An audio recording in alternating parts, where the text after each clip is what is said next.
ladies. Welcome to tonight's discussion about affordable home ownership. It is officially Thanksgiving week, so I am grateful, first of all, for all of you who are part of the UMBW community. We are going to have a great discussion today because you may be discussing with your family this week buying your first home, buying your next home, keeping those assets in the family, those houses in the family, big mama, grandma, nana, whomever is passing away. We need to keep as much property as we can in our families. And there's a big discussion about affordable home ownership. So that is going to be our topic tonight. I'm going to put the 90-second clock on, give people a chance to come in, like the video, ladies, and I will be back in 90 seconds.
Welcome to Black Women Making Money. We are the home of the upwardly mobile Black woman. For exclusive content and invitations to our Inner Circle Zoom meetings, which happen on a monthly basis, you can sign up for free for our email newsletter at bwmakingmoney.com. That's bwmakingmoney.com. Hello, ladies. Happy Thanksgiving week. I am Cherie.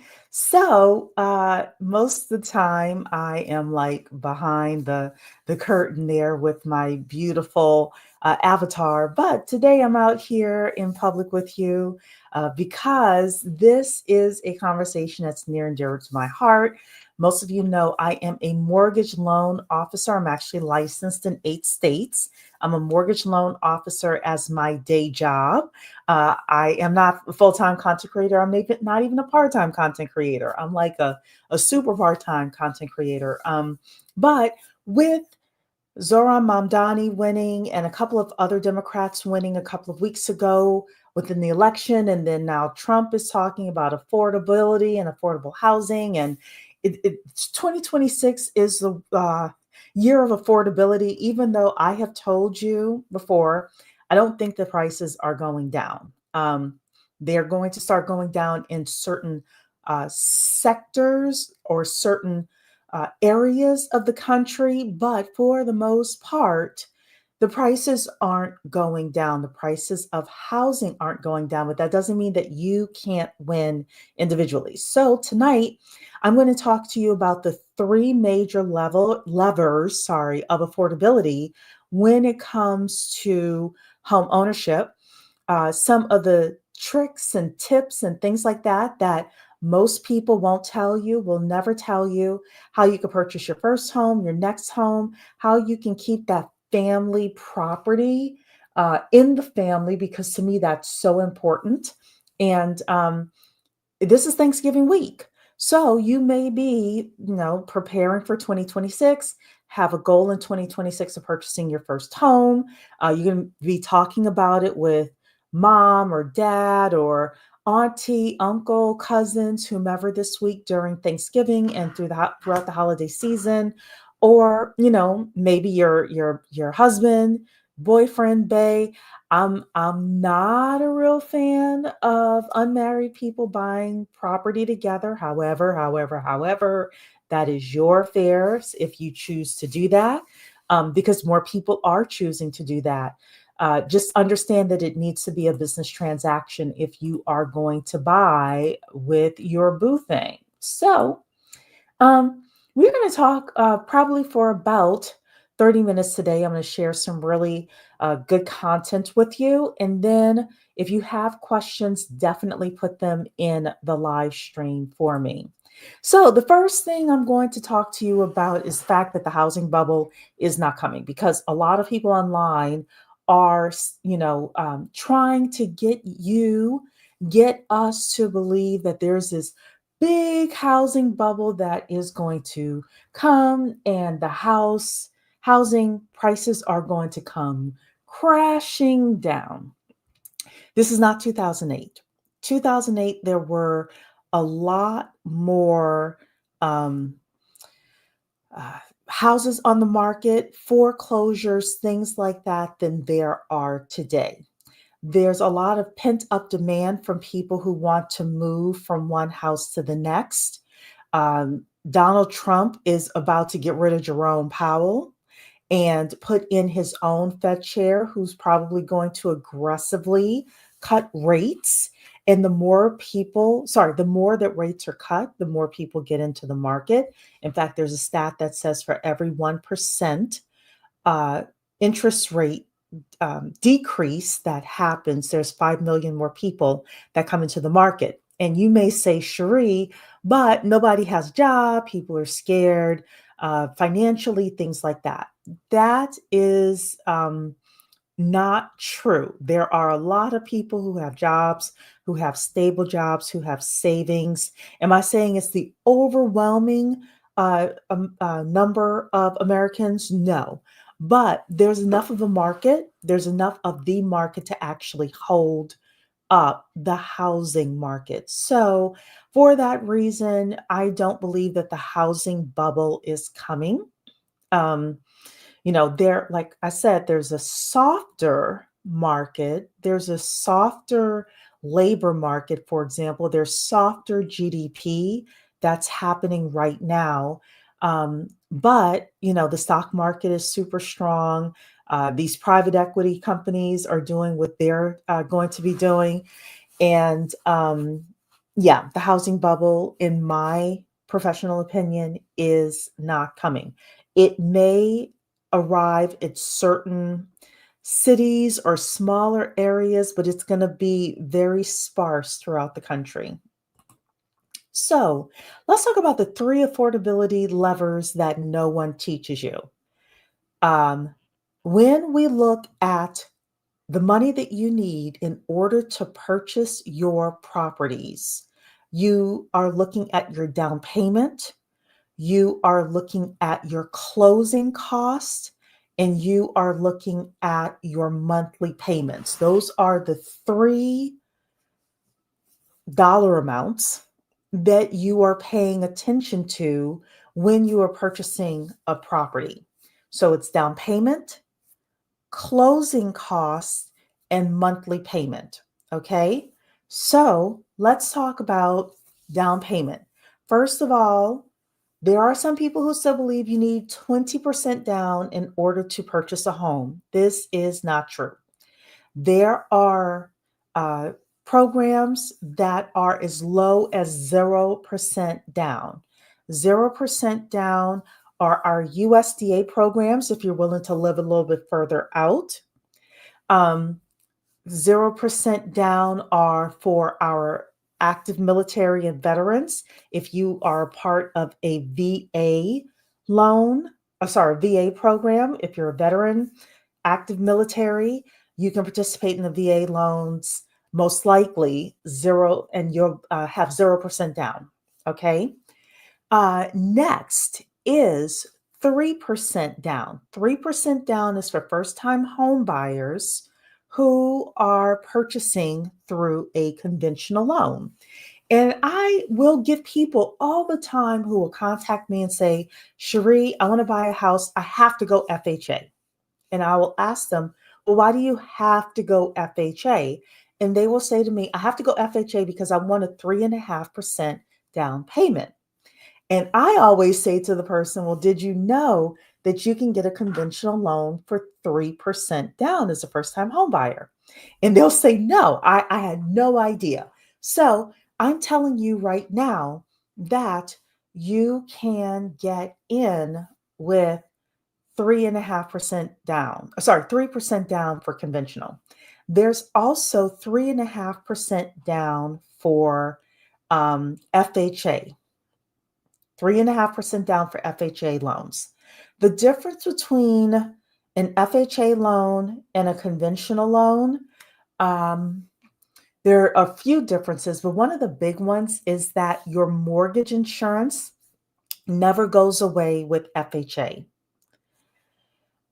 With a regular conventional loan, your mortgage insurance goes away when you have 20% equity. So that's just something to think about there as well.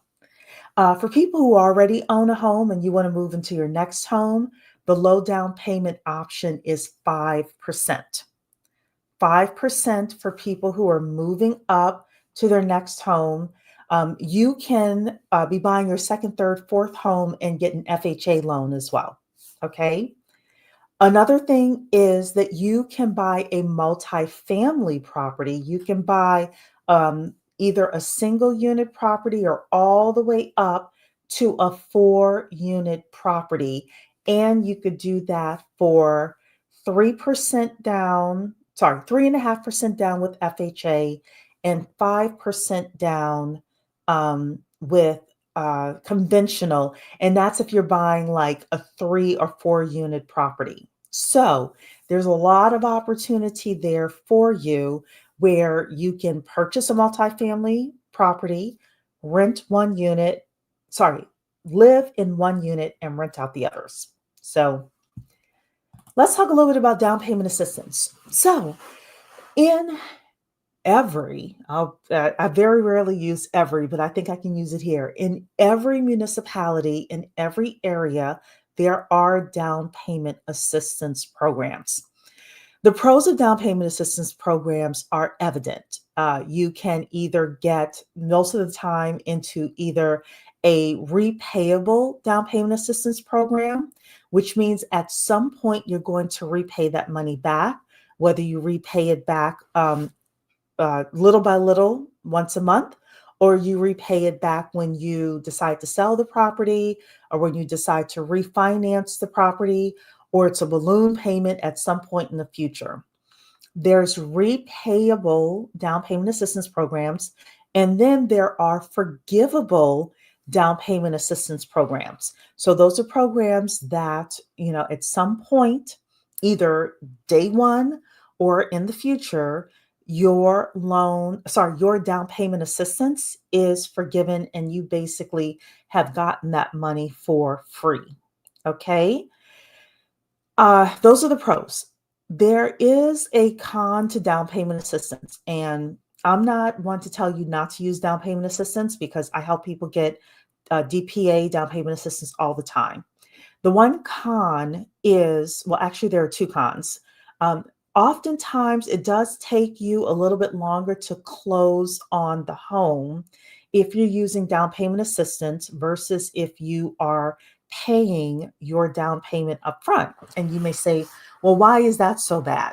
Well, if you are in a competitive situation, you're putting an offer on a property and somebody else is putting an offer on that same property, and they don't need down payment assistance. So they can close in 21 days or 25 days or 30 days. But you need down payment assistance and you can't close for 30 until 35 days or 40 days.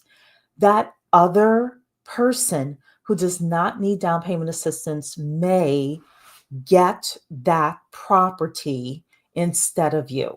So it's not good, it's not bad, it just is. You have to be strategic with the properties that you're purchasing if you're going to participate in down payment assistance. So that's one con of down payment assistance. The other con of down payment assistance is sometimes, depending on the program, the interest rates will be higher for that down payment assistance program. So you do want to work with your lender and just get a feel for not only how much money you're going to get from that down payment assistance program, but how long it's going to take you to close that property and what the interest rates are going to be. One final thing, and this is not good or bad, pro or con, this just is. There are oftentimes rules to the down payment assistance programs. You may need to take a course up front, kind of like a home buyer education, financial literacy course. No problem. Sometimes you have to go into a class to take those courses. Sometimes you can take them online. Okay, no problem. There is a program that I use all the time that is a forgivable grant, but the people have to make their mortgage payments on time every single month for 36 months for that grant, that loan to be forgiven. And they cannot sell that house in advance. Otherwise, they'll owe that money back. They can't sell it before the 36 months are over. They cannot transfer it to an LLC or something like that. So you can't live in the property for a year and then move. And you can't transfer it, you can't sell it, and you can't refinance it during that 36-month time frame. So the reason why I'm saying this is because you do need to know with down payment assistance, there are rules that are usually established with regards to you getting access to those funds. So, all right. So I told you before that there were three affordability levers. There's the down payment, that's money that you're going to have in order to get into the house. There's closing costs, which we're going to talk about right now. And then there's the monthly payment. So you're trying to manage all three of those with regards to affordability. Okay, let's talk about closing costs. What are closing costs? First of all, these are the costs that you need to bring to the closing table in order to pay for things like your lender fees or to pay for title fees, to pay transfer taxes, to pay escrow. Escrow is just like a pot of money that well, it's like a savings account. Escrow is like a savings account, is what I usually tell people. And it is money that is available for your homeowner's insurance and your property taxes. So there's a certain amount of money that you have to bring to the closing table for escrow. So when I started as a mortgage loan officer, one of my mentors told me to think about closing costs as Delta, like the airline. So it's an acronym. It stands for down payment, escrow, lender fees, title fees, appraisal, and anything else, like a little miscellaneous budget as well.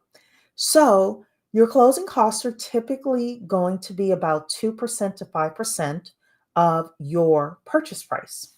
But how do you lower those closing costs?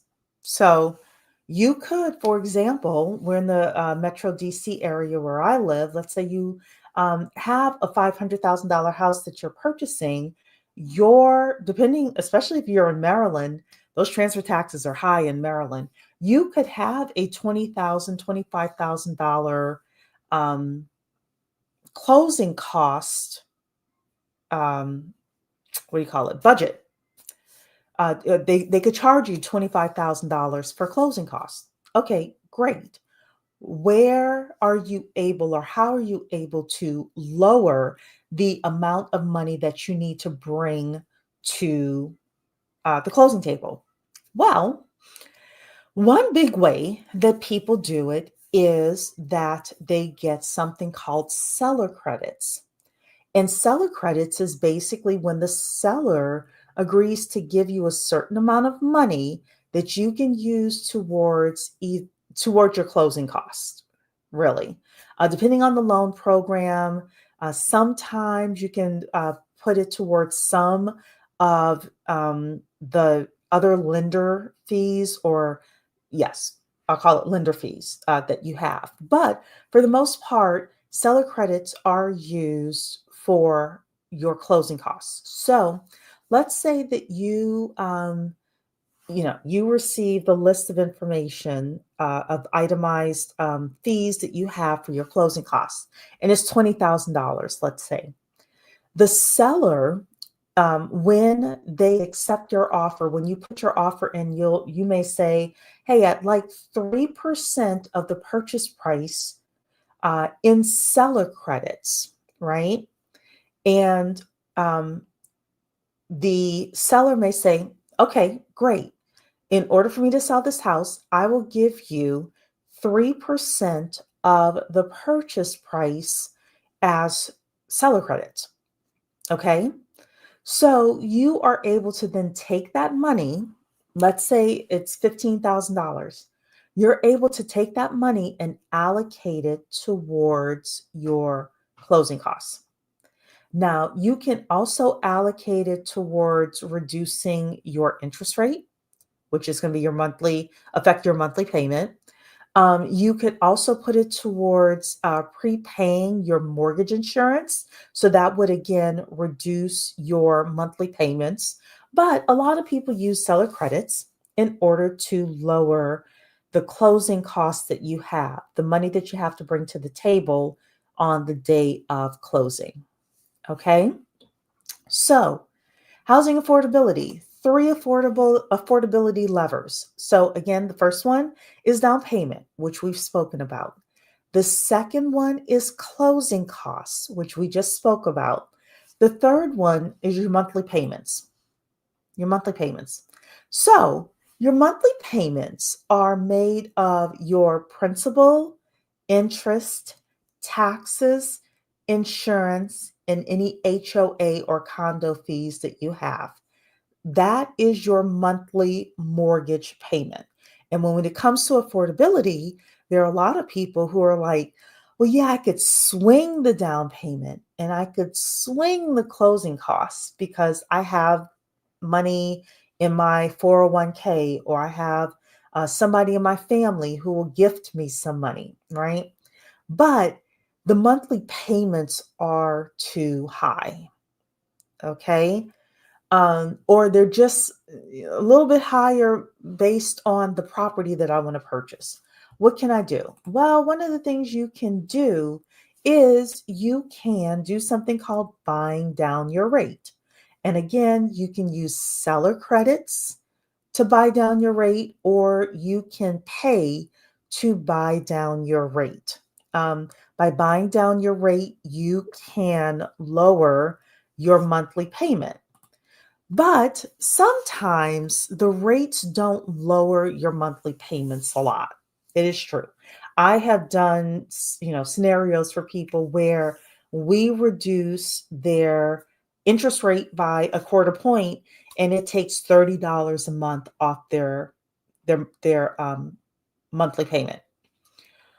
One way that you can reduce your monthly payment is I had a borrower over the weekend who wanted to buy this property.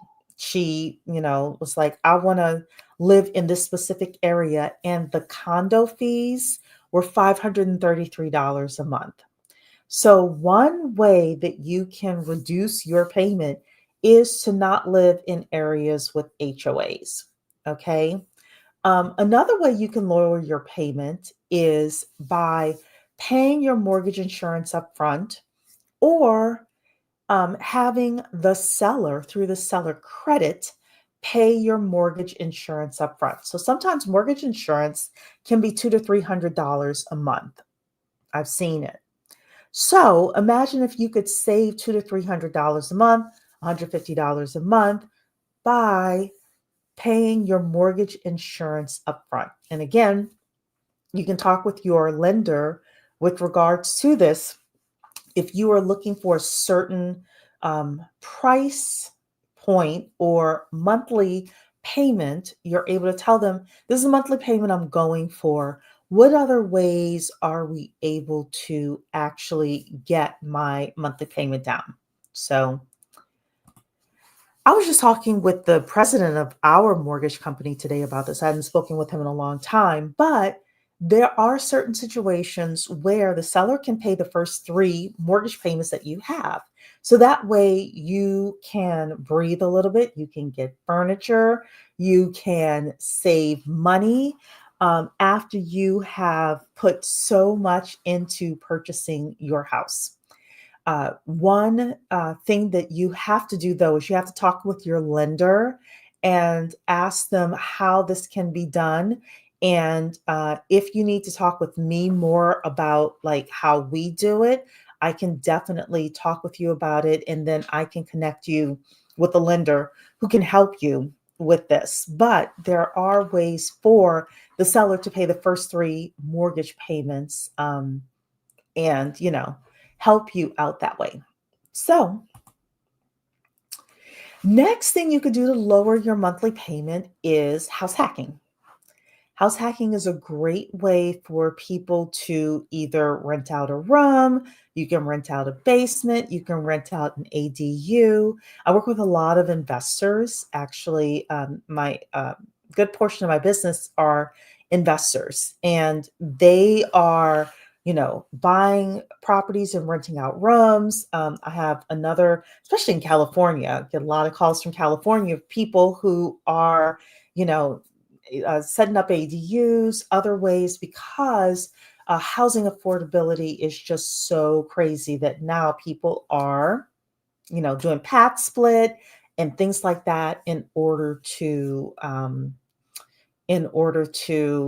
reduce your monthly payments. I will say, as one fellow UMBW to another, know the laws in your area. Know the landlord laws in your area.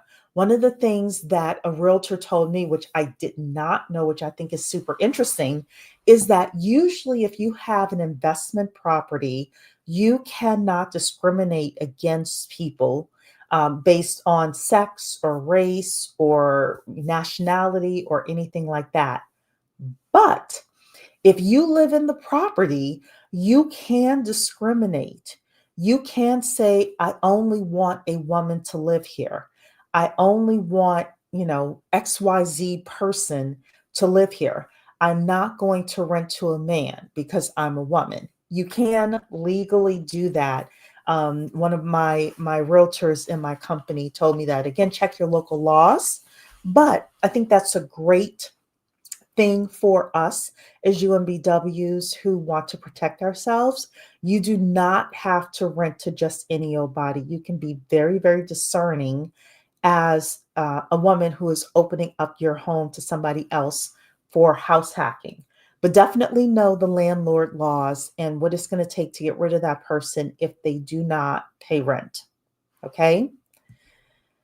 So, some of the final takeaways that we have today with regards to housing affordability. So there are three levers to housing affordability. There's the down payment, there's a closing cost, there's a monthly payment. You want to work with a lender who is a problem solver and who has an excellent team that can solve your problems with regards to making housing more affordable. We did also talk about the pros and cons of down payment assistance programs. So I want you to be aware of that as well. They're not good, they're not bad. There's just strategy that you want to have. I tell anybody who is using a down payment assistance program, if you can find a house where nobody else is bidding on it, and that person needs to sell that house, then you are going to be in a better position to negotiate. There are also loans out there where you are able to purchase the house and get renovation money for it as well. So let's say you see a house and it's dated, it has Pepto Bismol walls in the bathroom, the kitchen is outdated, things like that. There are three loans, but two of them, the home style renovation loan and the 203K loan, you can get money to not only buy that property, but renovate it as well and make it your own. And, you know, just understand that housing can be affordable if you're working with the right realtor who is a savvy negotiator and the right lender who knows how to set your financial system up for success. So, I don't see any comments in here. I hope everybody liked the video. And that is the conversation for today with regards to affordable housing and affordable home ownership. All right, everybody. Thanks so much. Take care. Bye.